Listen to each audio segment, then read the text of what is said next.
Bismillah. Assalamualaikum warahmatullahi wabarakatuh.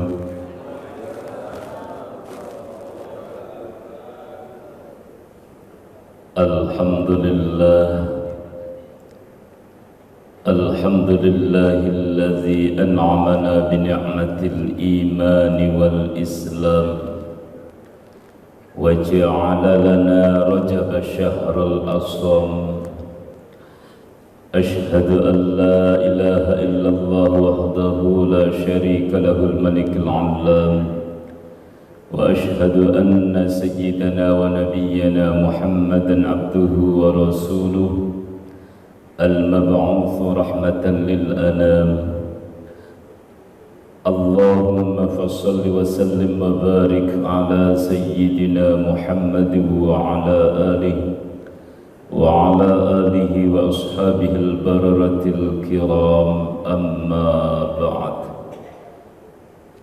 Faqad qala Allah ta'ala fil Qur'anil Karim wa huwa asdaqul qailin. A'udzu billahi minasy syaithanir rajim. Bismillahirrahmanirrahim. Wasta'inu bis-sabri was-salah wa innaha lakabiratun illa 'alal khashi'in. Walidzalika qala an-nabiy sallallahu alaihi wasallam, as-salatu mi'rajul mu'minin. Sadaqallahul azim wa sadaqa rasulul habibul karim wa nahnu ala dhalika minasy syahidin wasyakirin walhamdulillahi rabbil alamin. Hadratil mukarramin, para asatidz, bil khusus segenap pengurus DKM Masjid Raya Asmaul Husna, bapak-bapak, ibu-ibu jamaah salat subuh dan kajian subuh Masjid Raya Asmaul Husna, yang mudah-mudahan kita semuanya senantiasa dalam lindungan Allah Subhanahu wa taala. Mudah-mudahan Allah berkahkan umur dan rezeki kita, dan mudah-mudahan Allah wafatkan kita dalam keadaan husnul khatimah. Amin ya Allah ya rabbal alamin. Biikhtisaril kalam, untuk kesempatan kajian pada pagi ini masih melanjutkan kajian Ittihaful Muhibbin, yakni tentang sifat sujud, sifat sujud, melanjutkan daripada pertemuan-pertemuan yang lalu. Sebelum lebih lanjut mengenai materi kitab ini yang lebih fokus kepada ranah tasawuf, dalam kajian fikih, sujud ini adalah merupakan salah satu rukun solat yang bersifat af'al. Di dalam salah satu hadis Rasulullah sallallahu alaihi wasallam, yang mana intinya bahwasanya Rasulullah sallallahu alaihi wasallam diperintahkan sujud ala sab'ati a'dhumin.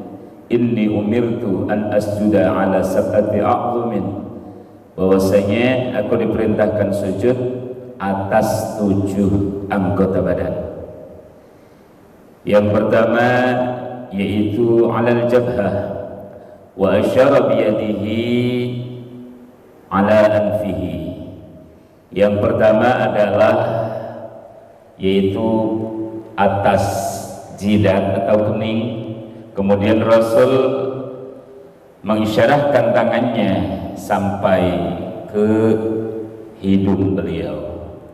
Kemudian warrukbatain, kedua lutut. Kemudian wa atraful qadamain, ujung-ujung telapak kaki. dan juga yang terakhir wa 'alal kaffain, yaitu dua telapak tangan kanan dan kiri. Hadis muttafaqun alaih. Hadirin jamaah rahimakumullah. Jadi sujud ini harus menempati daripada 7 anggota badan kita. Yang pertama adalah kening ataupun jidat, kemudian kedua tangan kita, kedua telapak tangan kita, dan kemudian kedua lutut kita, dan yang terakhir adalah ujung-ujung daripada telapak kaki kita. Bismillahirrahmanirrahim. Qala thumma isjud baina yadayhi fa fil i'tidali syuhudu qiyamihi bika wa qurbihi minka. Musannif hadal kitab, pengarang kitab ini berkata, kemudian sujudlah engkau di hadapan Allah Subhanahu wa ta'ala. Maka di dalam i'tidal, ketika i'tidal, yaitu untuk menyaksikan daripada qiyamnya Allah, yang mana ada di antara kita dan juga dekat dengan kita. Id anta qaimun biwasfihi, dikarenakan kita sebagai makhluknya itu bisa berdiri, mampu berdiri, mampu hidup dengan sebab Allah Subhanahu wa ta'ala. Fataghibu bihi anka wa hadha maqamul fana. Dan orang yang sudah mampu menyatukan dirinya, kedekatannya dengan Allah Subhanahu wa ta'ala, dan inilah adalah maqam fana.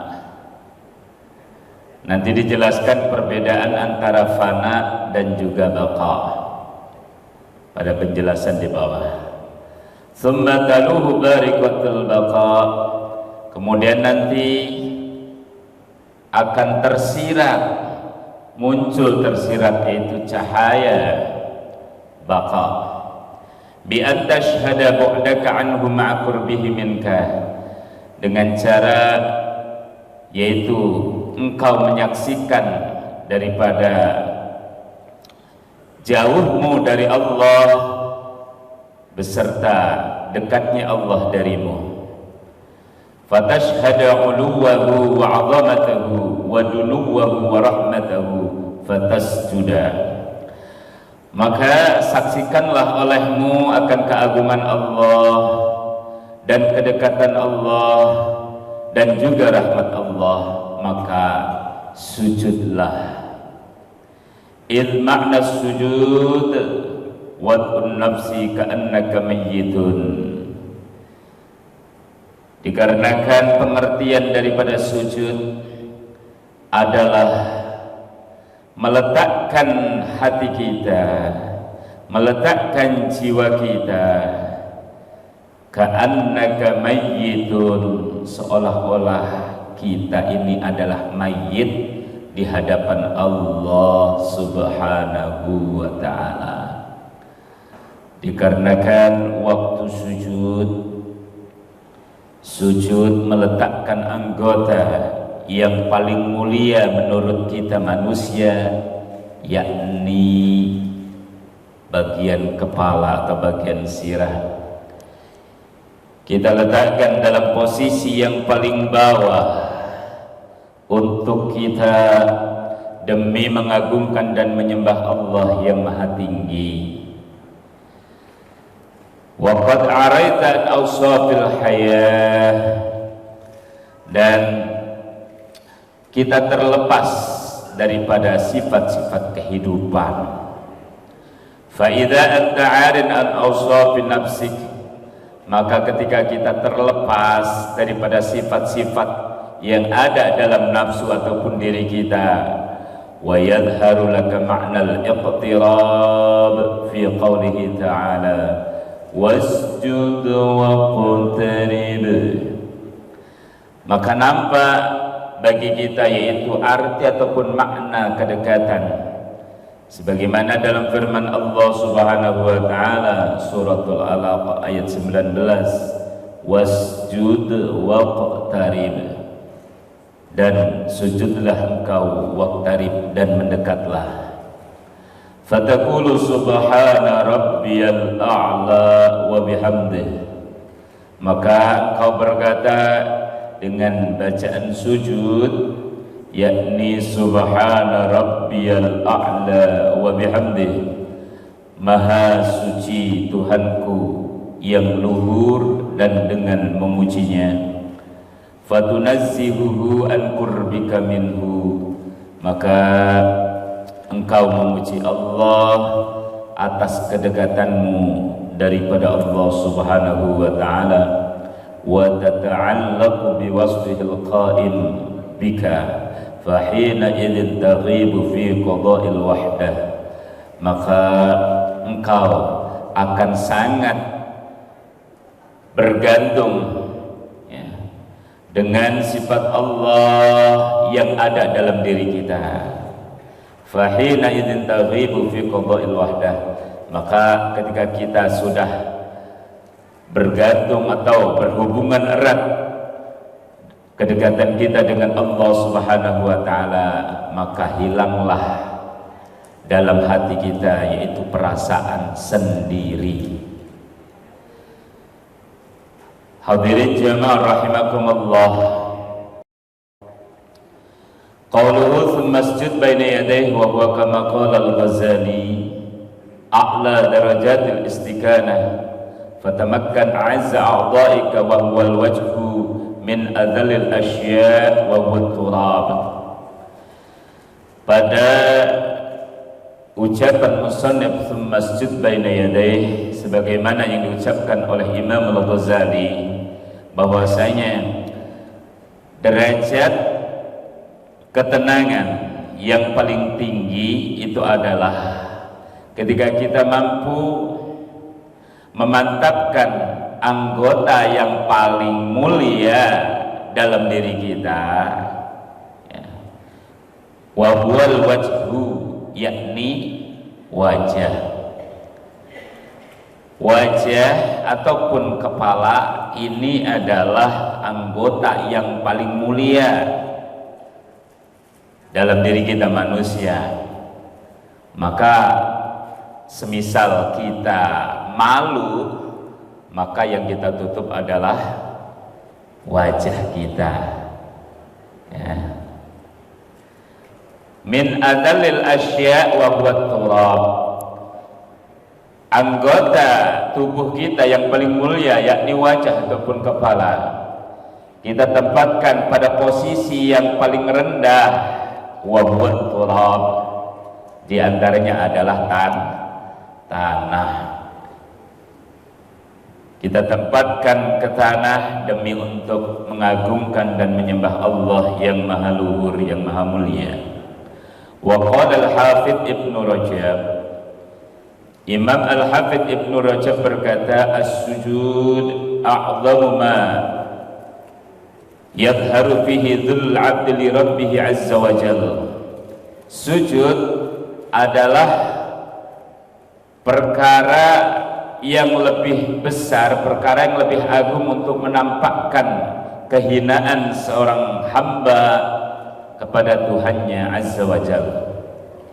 Haitsu ja'ala al-'abdu ashrafa ma lahu min al-a'dha' wa 'azzuha 'alayhi wa 'alaha haqiqata awda'a ma yumkinuhu fayadha'uhu fit turab mu'affaran atau mu'affiran, yaitu sekiranya seorang hamba menjadikan anggota yang paling mulia dalam dirinya, yang paling agung dalam dirinya, yang paling luhur dalam dirinya, yakni untuk diletakkan fayadhahu fit turab, Kemudian ia letakkan yaitu di tanah dalam posisi sujud. Wa yatba'u dzalika inkisarul qalbi wa tawadhu'i wa khusyu'ihi. Maka ketika anggota yang paling mulia dalam diri kita letakkan di tempat yang paling bawah yakni tanah, maka perasaan hati akan timbul yang namanya tawadhu dan khusyuk. Walidha kana jazaa'ul 'abdi idza fa'ala dzalik ay yuqarribahu Allahu ilaihi kama sayati. Dan oleh karena itu balasan kepada seorang hamba ketika melakukan hal tersebut yakni Allah akan semakin mendekat kepadanya. Hadirin jamaah rahimakumullah. Dalam ucapan musannif di atas ada mufradat ataupun kata-kata yang menjelaskan tentang fana dan juga tentang baqa. Lalu apa perbedaan daripada keduanya? Di sini bahwasanya faqauluhu taluhu barikatul baqa ibaratun an bidayatil dukhul fi maqamil baqa alladhi yakunu ba'da maqamil fana wa la yakunu dhalika illa bil hudur fatashhad fil bidayati qiyamika bihi.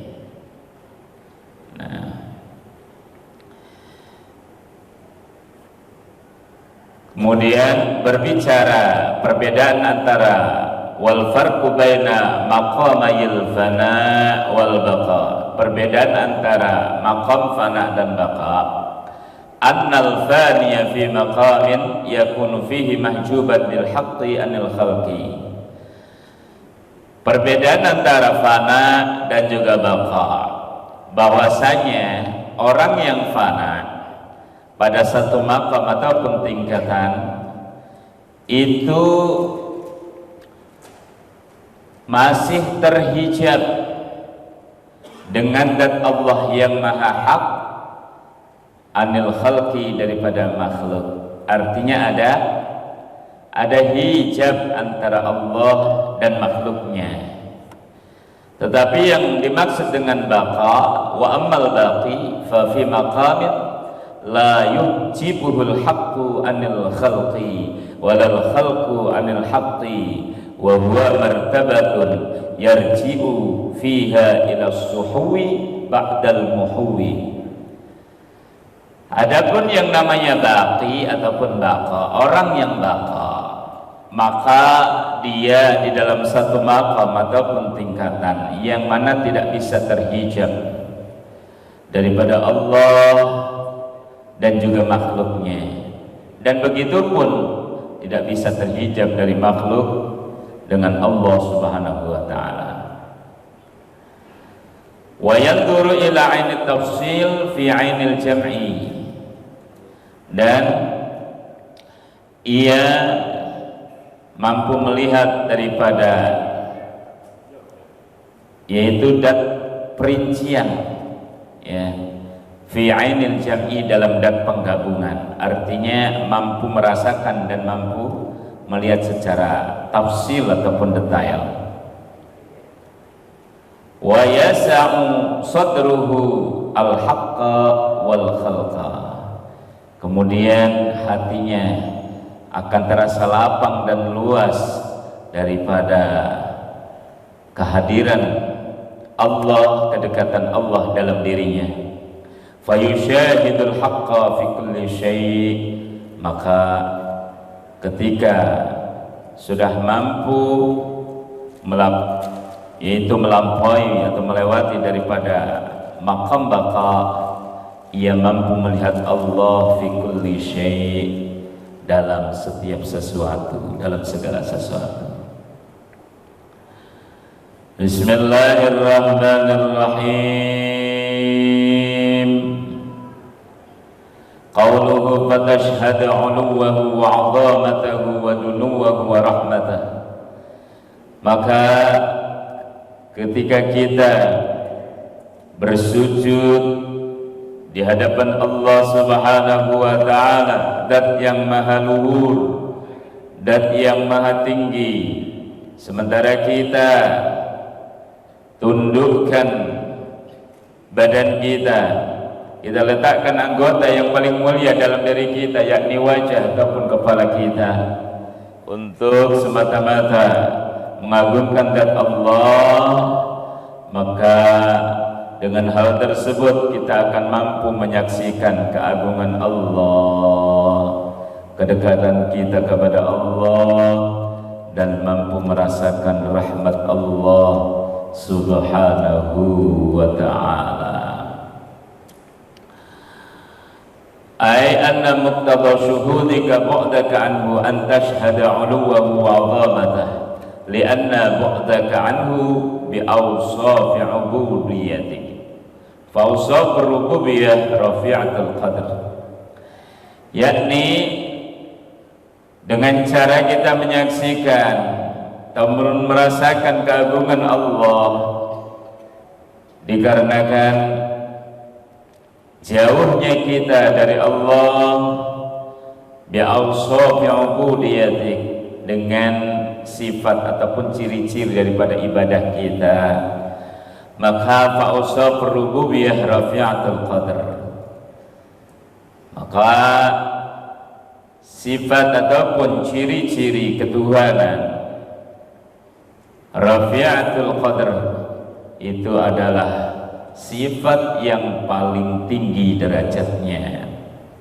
azimatus sya'n, yang paling besar daripada perkaranya, wa awsaful ubudiyah khasisatul qadr, sedangkan sifat kita seorang hamba itu adalah memiliki derajat yang paling rendah, ya. Sifat manusia ciri-cirinya atau sifatnya adalah memiliki derajat yang paling rendah.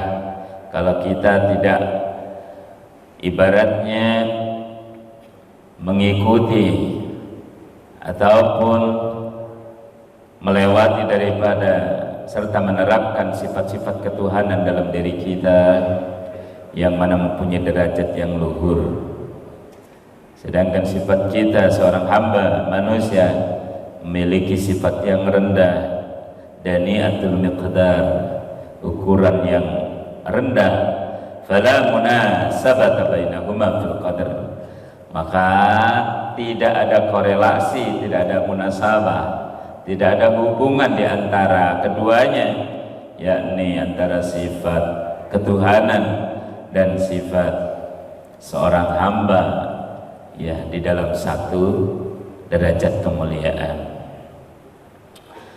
Fatas juda, kita diperintahkan untuk sujud di hadapan Allah Subhanahu wa ta'ala, wadi'an ashrafa juz'in fi ka'alat turab alladhi huwa mawti'ul aqdam. Ketika kita sujud, kita meletakkan juz ataupun anggota badan kita yang paling mulia, yakni kepala, alat turab, yaitu pada tanah, yang mana alladzi huwa mawti'ul aqdam, tanah itu adalah tempat yang sering diinjak-injak oleh telapak kaki. Di antara hikmahnya adalah litukassira bihi kibriya'un nafsi, untuk memecahkan daripada sifat takaburnya hati. Ketika anggota mulia kita letakkan pada posisi yang paling rendah, yakni tanah, ini hikmahnya diantaranya adalah untuk melemahkan dan memecah daripada sifat takaburnya hati. Fatasqutu ma'aha jami'a awsafiha, maka ketika kita sudah bersujud, dengan menghambakan diri kita di hadapan Allah, maka rontok atau gugurlah daripada sifat-sifat kibria, sifat-sifat sombong, sifat-sifat angkuh yang ada dalam diri kita manusia. Oleh karenanya, ketika Allah Subhanahu wa taala memerintahkan kepada iblis untuk bersujud kepada Nabiullah Adam alaihissalam, tetapi karena sifat angkuh, sifat sombong, sifat takabur yang iblis punya, yang melekat dalam diri iblis, ketika Allah memerintahkan iblis untuk sujud, ai sujuda tahiyah, sebagai sujud penghormatan kepada Nabi Adam, iblis membangkang, aba wastakbara wa kana minal kafirin.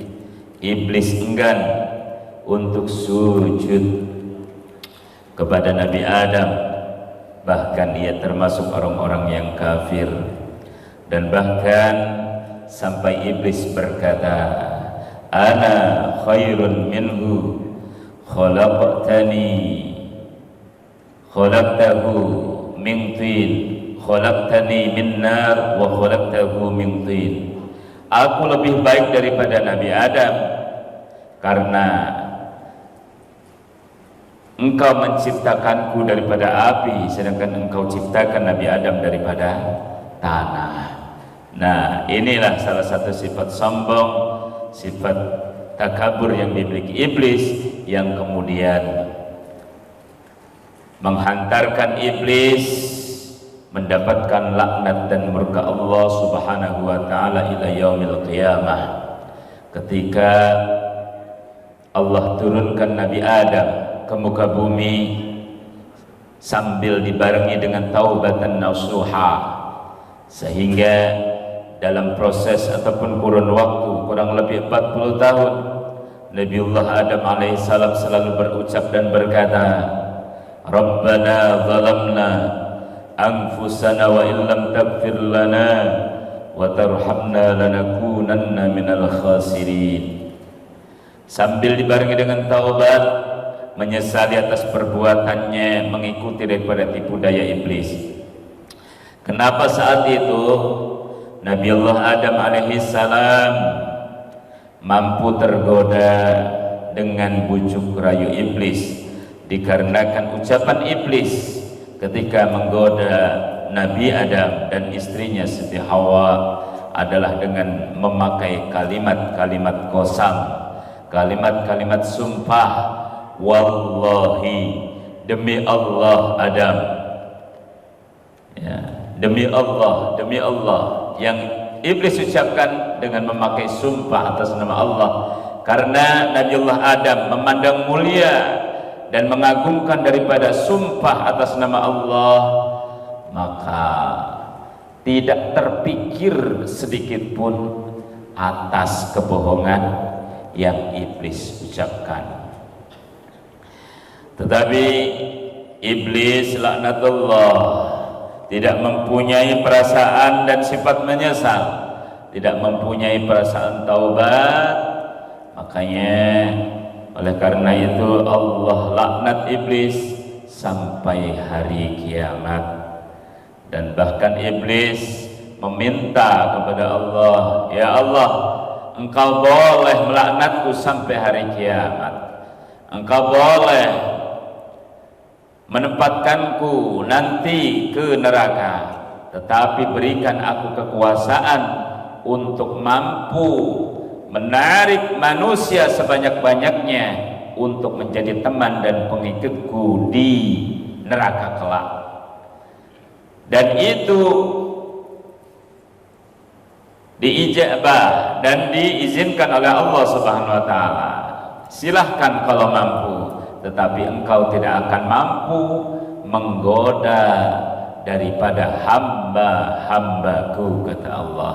Artinya jika kita agar diselamatkan daripada gangguan-gangguan iblis, godaan-godaan setan, maka selayaknya dan sepatutnya untuk kita menjadi hamba-hamba Allah yang beriman dan bertakwa. Hadirin jamaah rahimakumullah, sebagai intisari kesimpulan pembahasan kitab Ittihaful Muhibbin ini menjelaskan adalah tentang yaitu bagaimana sholat kita dipandang dari ranah tasawuf. Sholat yang mana terdiri daripada 4 huruf, yaitu huruf yang pertama adalah shad, kemudian huruf lam, kemudian huruf alif, kemudian huruf ta, yang mana dari setiap hurufnya mengandung hikmah dan makna yang luar biasa. Huruf shadnya daripada sholat adalah sidqul qaul, artinya barang siapa yang sudah benar sholatnya secara fikih sudah rapih dan benar, kemudian secara ilmu tasawuf ataupun dalam ranah iman, Islam dan ihsannya sudah rapih semua, maka sholat kita akan memberikan efek yang luar biasa. Di antaranya adalah sidqul qaul. Orang yang sholatnya sudah benar maka akan jujur ucapannya, akan benar ucapannya. Jadi orang yang sholatnya sudah benar di hadapan Allah maka jauh daripada kata bohong. Kemudian huruf yang kedua adalah lam, yaitu layyinul qalb. Orang yang sholatnya sudah benar di hadapan Allah, syarat masyrutnya secara hukum fikih sudah rapi, maka orang yang sholatnya sudah benar dan istiqamah akan mempunyai hati yang lembut, ucapan yang lembut. Karena pelajaran yang bisa kita ambil daripada sholat ini mengajarkan kita untuk mempunyai akhlak yang sopan dan santun, untuk menerapkan akhlakul karimah dalam setiap kehidupan kita sehari-hari. Layyinul qalb, orang yang sholatnya sudah benar insyaallah mempunyai hati yang lemah dan lembut, artinya dijauhkan daripada hati dan akhlak yang kasar. Kemudian huruf yang ketiga daripada huruf sholat adalah alif. Alif ini yaitu yang berarti adalah iman dan istiqamah. Orang yang sholatnya sudah benar di hadapan Allah, secara hukum fikih dia sudah rapi, maka makna sholatnya akan memberikan yaitu nilai iman dan istiqamah. Karena sholat sebagaimana pengertian atau hikmah yang dijelaskan oleh Imam Al-Ghazali, di antara hikmah sholat adalah sebagai inner power, kekuatan dari dalam diri kita, dari batin kita, untuk menciptakan amal-amal soleh. Dan juga sholat kita insya Allah mampu membersihkan, mensucikan daripada bukan hanya dari kotoran-kotoran zahir, tetapi terlebih dari itu dari kotoran-kotoran batin yang ada dalam diri dan hati kita. Kemudian huruf yang keempat, huruf yang terakhir daripada lafaz salat adalah yaitu ta, yang diambil dari mustaq tarkul ma'asi atau tarkul maksiyah. Jika salat kita sudah benar di hadapan Allah Subhanahu wa taala secara fikih, rukun dan syarat masrutnya sudah rapih dan sudah kita pahami, maka salat kita akan memberikan nilai positif dan juga hikmahnya adalah tarkul ma'asi, mampu mencegah perbuatan-perbuatan maksiat. Karena Allah Subhanahu wa taala berfirman, wa aqimis shalah innas salata tanha 'anil fahsya'i wal munkar, dan dirikanlah salat, sesungguhnya salat adalah mampu mencegah dari perbuatan keji dan mungkar. Jika kita sudah mampu melaksanakan salat kita dengan baik dan benar, maka insya Allah nilai-nilai salat yang tadi dijelaskan insya Allah mampu kita aplikasikan dalam kehidupan sehari-hari.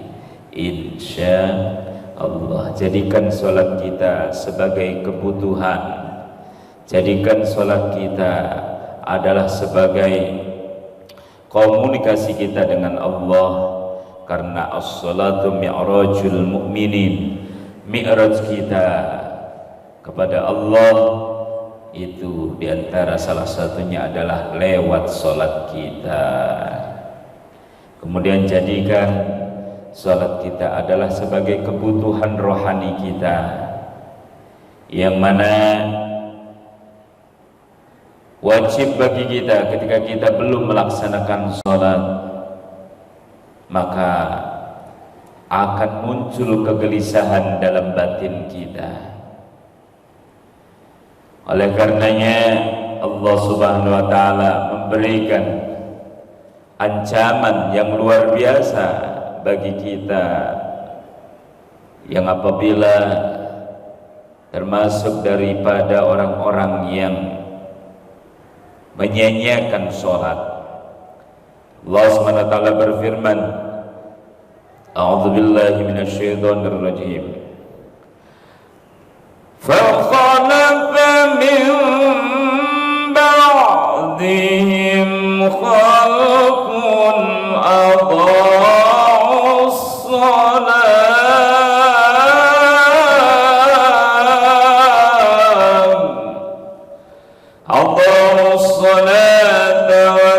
وَاتَّبَعُوا الشَّهَوَاتِ فَسَوْفَ يَلْقَوْنَ غَيًّا.